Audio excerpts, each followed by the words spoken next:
नमस्कार मित्रों, welcome to my channel गौर से देखो। आज हम बात करेंगे इंडो यूएस रिलेशंस की। I think that is the upper most in everybody's mind because there is a whole lot of game going on to and fro between India and America. और अब ऊँट आगे कैसे किस करवट बैठेगा, सबका ध्यान उसी तरफ है। And we can not see US Indo relations in isolation because this is global balance. अब पन्नू का बहाना लेकर भारत से दुश्मनी लेना मुझे हज़म नहीं हो रहा। या तो अमेरिका बहुत ही बड़ा बेवकूफ़ है कि वो पन्नू जैसे आदमी के लिए भारत से पंगा ले रहा है ज़बरदस्ती बिना बात के, और या फिर बहुत अक्लमंद है और कोई बहुत बड़ा गेम खेलने के लिए ये भूमिका बना रहा है। No, I don't think America can be fool. After all it is the most powerful nation. तो इसलिए the second premise seems to be correct कि वो कोई बहुत बड़ी चाल चलने की जुगत में है। और ये चाल क्या हो सकती है, यही आज मैं सोचने की कोशिश कर रहा हूँ और आपसे शेयर कर रहा हूँ। अमेरिका की चाल के पहले हमें ये सोचना होगा कि अमेरिका के आज के हालात क्या हैं। सच पूछा जाए तो अमेरिका के हालात कुछ ठीक नहीं है। यूक्रेन में वो युद्ध जीत नहीं रहा, अफ़गानिस्तान में वो हार चुका है, हमास और इज़राइल की जंग भी कहीं उसके हिसाब से जा नहीं रही है, ऊपर से भारत उसकी सुन नहीं रहा है, चीन और रशिया पास आ रहे हैं और भारत भी अब रशिया के पास जा रहा है। तो उसको अब डर ये भी लग रहा है कि कहीं भारत, चीन और रशिया ये तीनों साथ ना आ जाएं। और इस पर से ब्रिक्स ऑलरेडी उसके डॉलर को चुनौती दे रहा है। ऑलरेडी मिडिल ईस्ट के कई कंट्रीज़ का डॉलर के बजाय युआन में या रुपी ट्रेड शुरू हो गया है। मतलब अमेरिका की दृष्टि से अगर देखा जाए तो बर्फीज़ लॉ अप्लाई होता है कि anything that can go wrong is going wrong. जो ख़राब हो सकता है वो ख़राब हो रहा है। और इन सब हालात में बाइडेन को डेफिनेटली लग रहा होगा कि उसका ये इलेक्शन ईयर है, ये इलेक्शन जितना मुश्किल हो जाएगा डेमोक्रेटिक पार्टी को। और इस सारे सिनेरियो में चीन हैरान परेशान है, उसकी इकोनॉमी नीचे जा रही है और भारत इस समय आराम की स्थिति में है, उसकी इकोनॉमी ऊपर जा रही है। सो नाउ चीन इज़ मोर वल्नरेबल।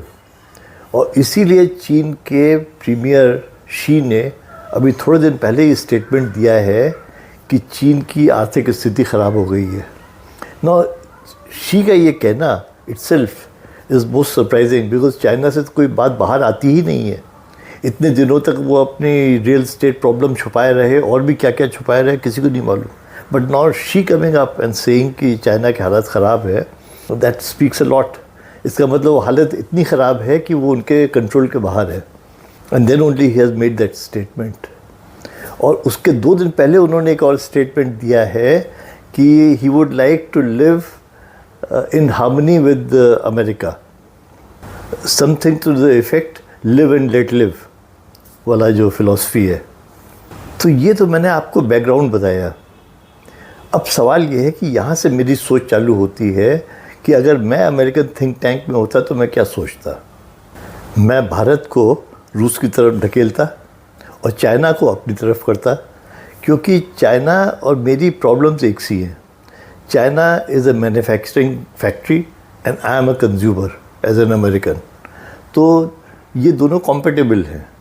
तो अमेरिका भारत को रशिया की तरफ धकेलेगा और चाइना को अपनी तरफ करेगा, जिससे कि ये तीनों का गठबंधन न बन जाए। एंड इससे चाइना की प्रॉब्लम भी सॉल्व हो जाएगी, आज जो उसका माल बिक नहीं रहा है, और अमेरिका की भी सॉल्व हो जाएगी, आज उसको सस्ता माल चाहिए। तो दोनों का प्रॉब्लम उस तरह से सॉल्व हो जाएगी।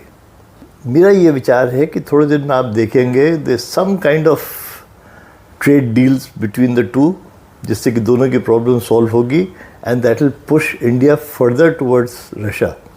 एंड इस बीच चाइना कैन ईजिली थ्रॉटल और कंट्रोल सप्लाइज टू इंडिया, जिससे कि Indian economy will be affected. क्योंकि इस समय अमेरिका की एक डील चाइना से ये भी होगी कि उसको इंडिया को वीकन करना है। वो कहते हैं ना, जो बहुत उड़ रहा है तो पर कतरने हैं। So that kind of thing is going on.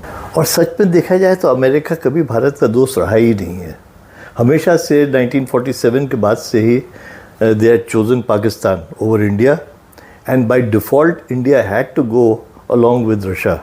ये सब समीकरण बैठाने के बाद America will again go full throttle on Ukraine to needle Russia, जिससे कि रशियन इकोनॉमी वीक हो.